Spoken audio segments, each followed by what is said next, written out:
Hey everybody, this is Giancarlo Aulino reporting for Vibe 105 with a sports vibe talk segment where we're going to be talking about all things Raptors and basketball today. To help me out, I'm happy to be joined by my guest. He's an expert in this area. He was an original Raptor, NBA champion, Tracy Murray. Tracy, welcome to Vibe 105. Thanks for having me, Giancarlo. How you doing, man? I'm doing great. Tracy, first things first, this whole COVID-19 pandemic. How you doing? How's your family doing during this difficult time? We're doing good, man. We're just laying low. We're laying low at the house and just trying to stay out the way. We take our little neighborhood walks inside inside the gates, away from people. The only time I really step out is if I need to go to the grocery store and we're in need for some food or something for the house. Other than that, I'm just laying low, man, and just trying to wait this thing out. Trying to stay safe. Yeah, it's good to hear. Tracy, a lot of talk about the NBA maybe coming back. You hear some things with the NBA, NHL seems to be joint on this returning to action type of thing. But do you see the NBA coming back at all in the summer or even having a playoff matchup? I don't know. I mean, it would be pretty weird not to have a world champion this year, and I've been in a lockout before. And that 50-game sprint was brutal. I mean, triple back-to-backs. Guys that were sitting out for a long time came back. They were out of shape. It's like, how many guys are staying in shape? What access to facilities do they have? How sharp are they going to be? Is it going to be sloppy? I mean, you don't want to watch that type of basketball. You want everybody to be sharp and really putting their best foot forward towards the championship. And then here's the next question. Are you going to have fans in the building, which I don't think is wise right now. I think they need to do it just with people, the scores, the media people, the front desk, they're keeping the score and everything, referees. I mean, other than that, just the players and the coaches, that's it. It shouldn't be anybody else, no fans in there, because right now we don't know what this, how bad it's going to be if you put everybody in one spot. Yeah, and also like the Raptors came in last year hoping to retain their title in this playoff series. Everything was looking great. So looking at this Raptors team, was it a surprise without Kawhi how great they were able to perform? No, not at all, because a championship team is exactly what that is. It's a championship team. They all did something special, not just Kawhi. Kawhi's been there and done that before, him and Danny Green, so they understood how to win a world championship. But you also taught these guys how to win a championship and not panic under situations and focus on the defensive end. And you had Spicy P and other guys really step up this year. They understand that they're playing to defend their title. They're playing with a chip on their shoulder because everybody thought it was about Kawhi. I mean, it's great to have, a superstar, but if you want to look at it, he was only rented for 1 year, basically. There's many conversations about who's the greatest Raptor of all time, and a lot of people get mad at me when I say this, and I say Vince, because he did it over a period of time. Kawhi came in with a team that was already good. He was a great player, and he was that guy that they needed to put him over the top. But then, peace out, he jets. So it's like, how can you label him as the best Raptor of all time if he was only there for 1 year? I mean, Kyle Lowry's got a better situation when it comes to that. If you want to add him to the list, you add him to the list before Kawhi, because he was there over a long period of time.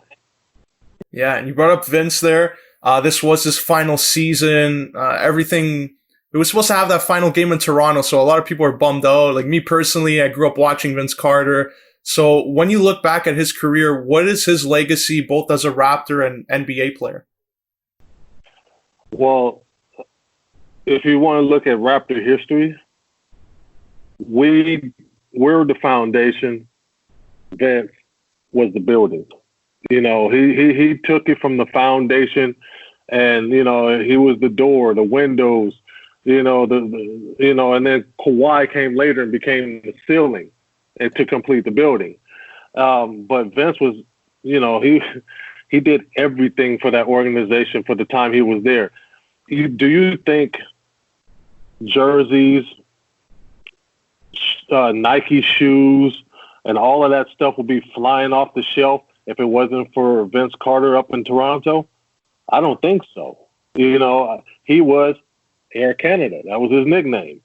Half man, half amazing. He had a bunch of nicknames because he was incredible at what he did up there. Yeah, and I just remember as a kid being in awe some of the dunks he would do, and it'd be like out of this world. Then later on in his career, obviously slowing down a bit as you get older, but do you think maybe once it comes time for the Hall of Fame, he'll be a first ballot, even though he didn't win that NBA championship, or do what other guys did and ring chase towards the end of his career? I think he should be. He was a perennial all-star. When he was at the top of his game, there weren't too many that was better. He was definitely top 3, top 4, top 5 in the league when he was in his prime. You got to account for, Jordan was at the end. Kobe was still there. Shaq was still doing his thing. So you got to at least account for those guys before Vince. Yeah. So Vince Carter also, do you think he should have retired though as a Raptor? Is that the final chapter of his career? Would have been fitting to see even at the trade deadline if the Raptors moved for him instead of staying in Atlanta? That would have been great. That would have been great if they could have worked that out for him to come up there for his last year and retire a Raptor, because of all the great things he did, the way he represented the city, the way he represented the organization. That would have been great. And then finished the year, last game, and retired at number 15. That would have been great because he deserves to be the first retired jersey up there before anybody else. I agree there. For those just joining us on Vibe 105, this is Giancarlo Aulino with a Sports Vibe Talk segment, joined by former Raptor and NBA champ Tracy Murray. Tracy, a lot of hype has been on this weekend. The Last Dance on ESPN. Fans got to get a behind-the-scenes look at that Jordan-era Bulls. This coming week, we're going to see the Rodman years when he came in, the Bad Boys Pistons. You were involved in that era. You played against them so many times. What was it like when you go on the court and you see Michael Jordan, Scottie Pippen, Dennis Rodman all at the same time? Well, you knew that you had to bring your best. And if you're any type of basketball player and you want to be good, this is when you have to show up. You got to come and play well against champions. You got to play well against the best in the business. And if you don't, they're the measuring stick. If you don't play well against them, then back to the drawing board. You got some work to do. But if you do play well against them, now you can start getting some of the credit because all of your hard work's paid off because they are the best. Yeah, and you were around the time when the Raptors, that year you guys beat the 72-10 Bulls, Rogers Center, at the time the Sky Dome, 30,000 people. Just what do you remember most about that game? The electricity in the building was unbelievable. It was unmatched. You have Jordan and the Bulls coming in. They're not losing to anybody hardly. And you got 37,000 people packed into the Sky Dome where they can, we look like ants to some of those people. But the energy that was coming from those seats was unbelievable. Yes, they all came to see Michael, Scottie, and Dennis and the Bulls, but they also got a treat when we beat them that night, and we represented the city proud. We gave them a reason to go out and celebrate that night, but the energy from the fans was unbelievable. Would you say that's the most important moment in Raptors history? A lot of people say the Vince Carter dunk contest put him on the map, but if you guys don't beat the Bulls that year and really energize a fan base, do you see Toronto even relocating after? Yeah, I think if we don't beat them, if we don't beat the Shaq and Penny Orlando Magic. If we don't show that we're playing hard every day and that we're important and that we're worth, saving as an organization, then of course they would do exactly like Vancouver and relocate. So I thought that Chicago Bull victory was the most important victory on the other side of the World Championship. The World Championship is the most important, but year one, if we don't set the foundation on how we're supposed to play and beat some big teams to draw interest at the beginning, this championship doesn't happen. Yeah, and just on that Jordan era Bulls, like he did take the hiatus, 94, 95. So around that time, Houston won the back-to-back. You were part of the second year there. Do you think it kind of discredits Hakeem Olajuwon's legacy? Because a lot of people say, okay, if Jordan was playing in 94, the Bulls would have won. Like, do you think it's kind of unfair to Olajuwon? I think it's unfair to say that because you have to look at the head-to-head records before that. And I think Houston was pretty good against the Bulls. There was no answer for Olajuwon. Now, Mike is, obviously he's who he is. But Vernon Maxwell played him tough. He made him earn it. And that was a matchup that, that was interesting. And then you'll have to look at maybe who's going to match up with Scotty. Who's going to match up with Dennis? Is it going to be Robert Horry on Dennis, or is he going to be on Scotty? I mean, is Chucky Brown going to have to get Dennis, or are they going to move him to somebody else? The matchups would have been interesting because there's no answer for Hakeem. I think Max would have played Jordan well, even though he would have gotten his. He would have made him work. So do you put Clyde on, or do you put Robert on Scotty? So there's many different, matchups that you can think of against the Bulls. And then coming off the bench, I don't think the bench had an answer for Sam, because Sam Cassell was playing extremely well as a young player at that time.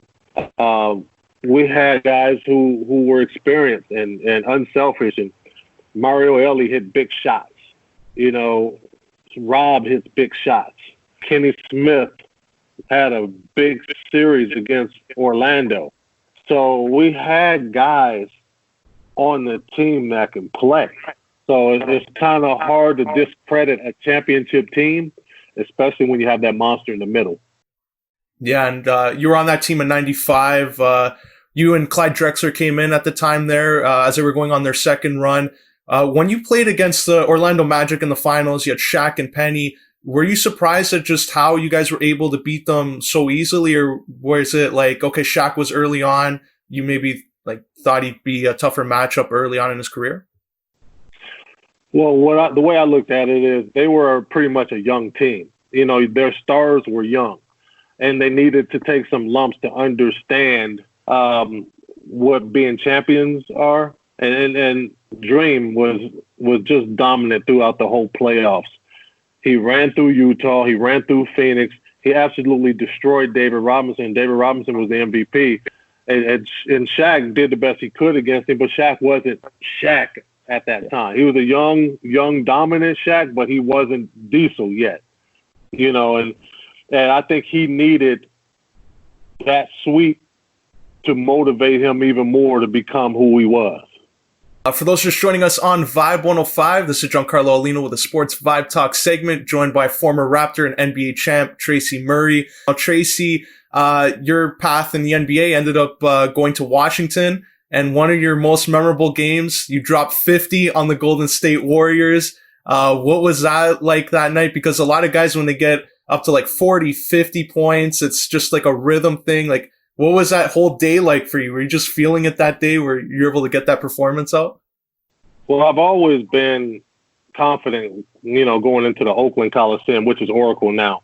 I had a 64-point game in there in state playoffs when I was in high school, my last game. So I've always had confidence in that building. I've always had just a different step when I walk in that building. We were walking in there shorthanded. We only had 7 players on the roster. Guys were injured. We were really beat up at the time. We signed Lawrence Moulton that day, who played at Syracuse. He was the 8th guy because you got to have 8 on the roster. And so he didn't even have a name on the back of his jersey. That's how new he was. And it was one of those days where I was going to start. I was going to play a lot. I wasn't going to get pulled out of the game for a mistake. I wasn't going to play looking over my shoulders. I was going to feel free, and I was going to go out there and play my best confident basketball. Yeah. And, after that, like a few years go by, like as you're nearing the end of your career, now like Vince Carter retiring, what's it like? Like, how long does it take to really step away from the game? Is it tough to like call it a career? Because like you mentioned before with the Raptors, 30,000 people watching you guys beat the Bulls and all these moments, like the 50-point game, like how tough is it to walk away from basketball? Extremely tough, because this is something that you love your whole life. I mean, that's like walking away from your wife or walking away from your family. It's like, how do you do that? Basketball's been our life since we were kids. We put a lot of blood, sweat, and tears into the game.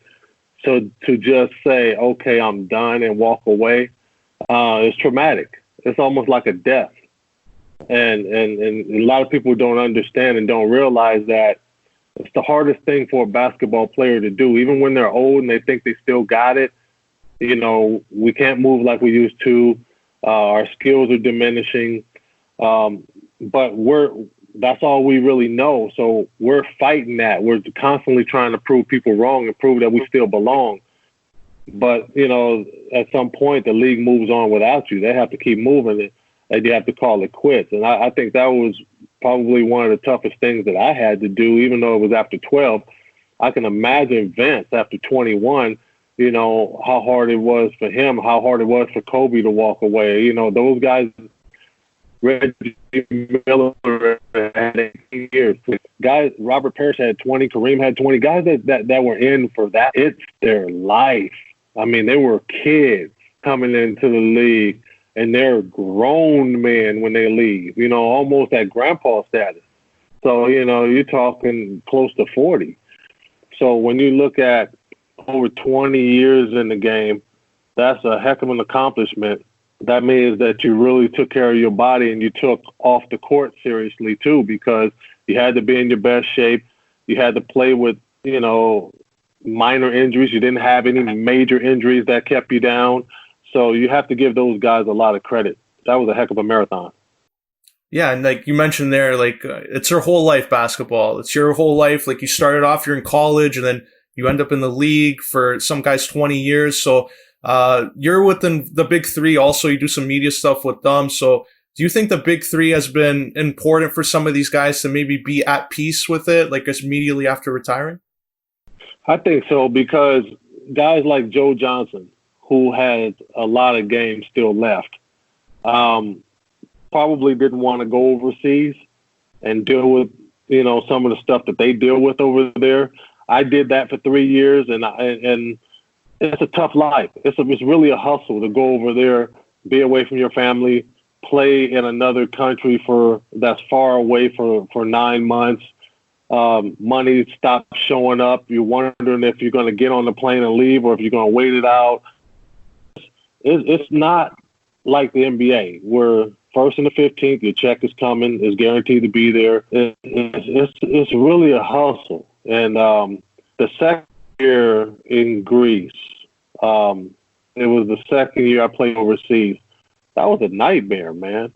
And I wouldn't wish it on anybody. So it's like, if you're going to be a Joe Johnson or somebody like that and you go overseas, best be playing for the top in that country, because you know that the sponsorship's going to be there, the money's going to be there, it's going to be guaranteed, because it is a job. Even though you love the game, it is a job, and you're going to be away from your family, so it better be well worth you being away from your family. So, yeah, if I was to give anybody any advice, and if they were going to go play overseas and they're leaving the NBA after double digits career in years, make sure it's the top team in whatever country you go to. Yeah, I agree there. And Tracy, also some players that get into the media side of things like you have done, UCLA, barn burner, big three. So what have you enjoyed most about being on the media side of things and watching some of the NBA players and college players come up? Well, basically, you're still part of the game. You're now, instead of using your body, you use your knowledge and your basketball IQ, and you're articulating what's happening out there. You're confirming the play. Or if you're in a talk show setting like, or interview setting like this, I mean, you're basically using your experience to describe what's going on in the NBA, what's going on in the NCAA, what's going on in the G League. It's to me, it's easy, but you still have to know your craft. You still have to go do some classes to understand the difference between, being a studio host or a studio guest or a play-by-play or a color guy. There's still a difference in all of those that you have to know before you just run in there and put on an earpiece and a microphone. Yeah. Once again, for those just joining us on Vibe 105, this is Giancarlo Aulino, joined by Tracy Murray, former Raptor and NBA champion. Tracy, before we wrap up here, the NBA Hall of Fame class, like Kobe Bryant, you spent a lot of time with him, Kevin Garnett going in, Tim Duncan. What do you remember most about these players? And, of course, Kobe Bryant, like I know you were close with him, just, what would you share, like, would be a memory about Kobe that maybe other people wouldn't know about him? Really, with all three of those guys, it's like I knew them when they were kids, when they first came into the league. Kevin Garnett, I knew him when he was in high school. He played with and against my brother in AAU and basketball camp situations. Allen Iverson, the same thing. It's like when you see these guys come through and become Hall of Famers. I see them in high school. I had a chance to play with them throughout the league. I had a chance to watch them after retirement continue to be great. And it's just a sense of pride and happiness to see these guys get what they deserve. And you mentioned Kobe. I played with Kobe, a very ambitious Kobe that, may not be great as a teammate sometimes because he expects you to be great like him.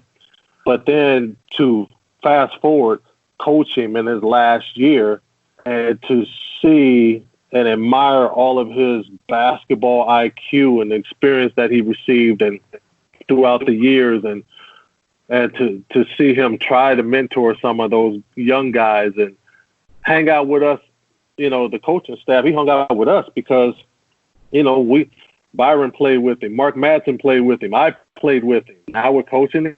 It was really weird to see that and to experience that. But he actually had more in common with us than he did his teammates back then because he was older. He had a family. He wasn't young. He didn't play video games. He's a businessman. So he had a lot more in common with us than he did his teammates at the time. And I think, I think other than maybe Roy Hibbert or Lou Williams, Brandon Bass, some of the vets on the team, I think the young guys really didn't really get the best of Cole because of his body was breaking down at the time. It wasn't like he was there every day, just sprinkling knowledge on those kids. And I wish they could have gotten him in his prime. They would have learned a lot, and they would have seen a lot more too. To respect him a little bit more when it comes to what he did. Because these kids nowadays, they see you old, they see you on the way out, and all they know is, I'm better than him right now. I mean, shoot, I did that with James Worthy, but James Worthy was great. I had the chance to watch him as a kid. But if I get the best of him at the end of his career, that doesn't mean I'm better than him. No, James Worthy is a Hall of Famer. He's great. I'm just younger and I'm able to run around a little bit more than him. So they caught Kobe at the end, but to leave on a 60-point game, that was incredible. And of course, to talk about, the helicopter crash for a second and everybody lost their lives in it. It was very unfortunate. All of those people are missed by their families and friends. And, I would have loved to have seen the development of Gigi because she was really good. I would have loved to seen the development of her teammates because they were really good. It was just really tragic, and they all are very missed. They're missed a lot. Yeah, I agree with you there. And just like a final question there, like speaking of the Hall of Fame class, you got a chance over your career, like you mentioned, James Worthy, and to play against so many Hall of Famers. What was a time in your career maybe where you grew up idolizing a player and you got to step on the court and maybe like pick their brain, get some knowledge out of them? I mean, that started in college with me because at UCLA, the advantage to going to UCLA is that in the summertime, we played against the pros. We worked out with the pros. We played against them. So my tutorial every summer, I was listening to Magic Johnson. I was listening to Byron Scott. I was listening to Michael Cooper and James Worthy. I was listening to Ron Harper in his prime, Mark Jackson and Danny Manning when they were over there with the Clippers. Reggie Miller was in the NBA. A lot of great players were living in Los Angeles that came up there and played. And then Magic had his charity event in the summertime. And for that week, it was like an NBA All-Star game up in there. All the greats came and played in his All-Star game, the Midnight Summer Magic All-Star game back in the day. All the greats. So I had a chance to play against all of these guys at age 17, 18, 19. So making the transition to the NBA was a little bit easier for me because I've been playing basically in the NBA every summer. Yeah. And learning from the best. Wow, that's amazing. Tracy, before we let you go here, how can our listeners find you on social media? Where are you in broadcasting right now? How can they listen to you and watch you on TV? Well, right now everything's shut down, but when it's during the season, UCLA basketball, we're on platforms on any XM Sirius satellite or anything where you can follow a team over the internet. It would be Josh Lewin, who's the play-by-play guy, and myself. NBA post game, we have the Slam Dunk Sunday show or Saturday show. It would have Norm Nix and Michael Cooper, myself. We'll be the analyst on those shows on ABC7 in Los Angeles, so you might be able to stream it over the internet or something like that. But locally it's shown after the ABC games are done, then we'll come on locally in Los Angeles and do that. My social media is at Real Tracy Murray on Twitter, at Real Tracy L. Murray on Instagram, and Real Tracy Murray on Facebook. Well, there you have it. That's Tracy Murray, original Raptor, NBA champion. Tracy, thanks a lot. Thanks for having me, Giancarlo. Take care, man. That was Toronto Raptor alum and NBA champion Tracy Murray. Now we're going to send it back to the studio for more programming right here on Vibe 105. This is Tracy Murray, and you're listening to Vibe 105. Vibe Talks. Vibe Talks. More than just music.